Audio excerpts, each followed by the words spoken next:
Everybody, it's Blue Jacket 66. Going to do a little wrap-up video from my experience at the National.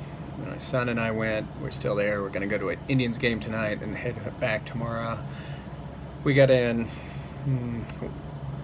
let's see, when we get Thursday morning, so we went for a couple hours Thursday just to do a quick run-through. Then spent several hours there yesterday, then went to the Rock and Roll Hall of Fame, and then some today. Had a good time, met a lot of people, kind of went the way I thought. A lot of overpriced stuff for vintage, unless you want to dig around in common boxes.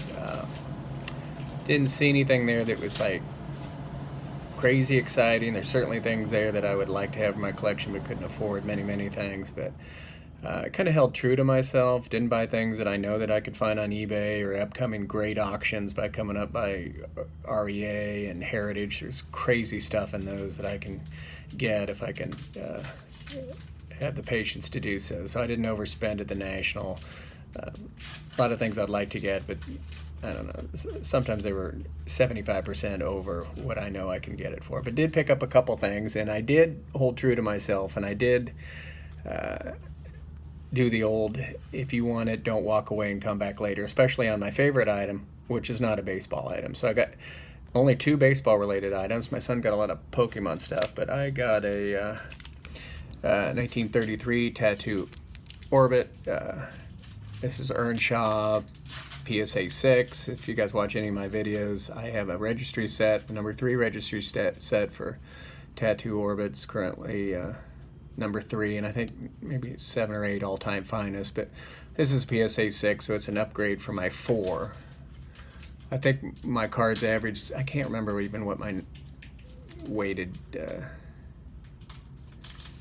number is for my set, but all I know is I'm not going to catch number 2. I doubt I will, and certainly not number 1, but I like everything 6 and above, which so now I have a couple more to upgrade, then I'll be all 6 and above. So pretty happy to get that, and I got it for a reasonable price. Wasn't going to overpay. I saw some other Tattoo Orbits that I could upgrade on, and not going to overpay.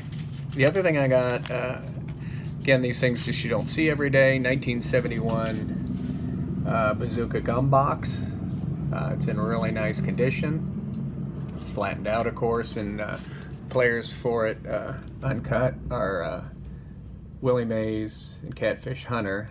The other guy's Hunley with Chicago. So the cards themselves look mint. I'm certainly not going to cut them out. It's a cool thing. It's a box. Cool thing to have. After I bought that, there's a Reggie Jackson, 71 Reggie Jackson Bazooka Gum Box, but I didn't buy it. So those are my 2 baseball items.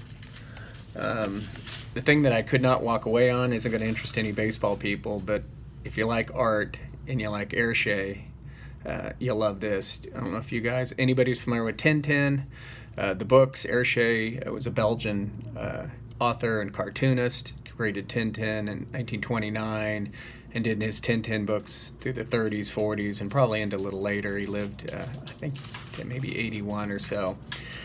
But I passed by this original ink drawing by him. It was done in Brussels in 1976, clearly at some outside cafe. It's extraordinarily fragile, but it is freaking amazing. So I got it. My plan is to give it to my daughter. She's 28, and then she'll pass it down to her daughter, who's 2 now.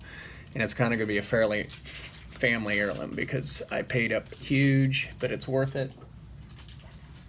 I have it in some crazy acrylic thing because I'm scared to death flying. It just really came in a with a PSA authentication for the signature and the cartoon, and so I had to pack it in some crazy, I don't know, here it is. Terrible glare. As you can see, it's Tintin and snowy. There's glare all over that. Beautiful ink. Original drawing signed by Hergé, spelled H-E-R-G-E.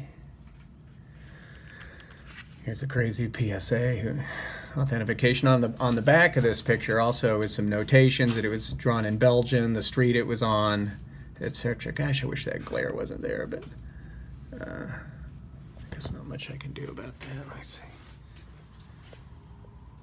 Yeah, there's not much I can do about that glare. But anyway, Baseball cards is one thing, but something like this that will be in my family for generations is something else. So that's it. I had a great time. I don't know if you guys did. Hopefully some of you got to make it. I didn't meet all of you. Meant to meet Mike there. Didn't see him there any of the days. Look for him. So a couple cool auctions coming up. Pre-war card collectors, some amazing stuff coming up in their auctions. Heritage down the loop. There's some cool stuff coming up. So good luck. Hope you guys had a good time. Talk to you.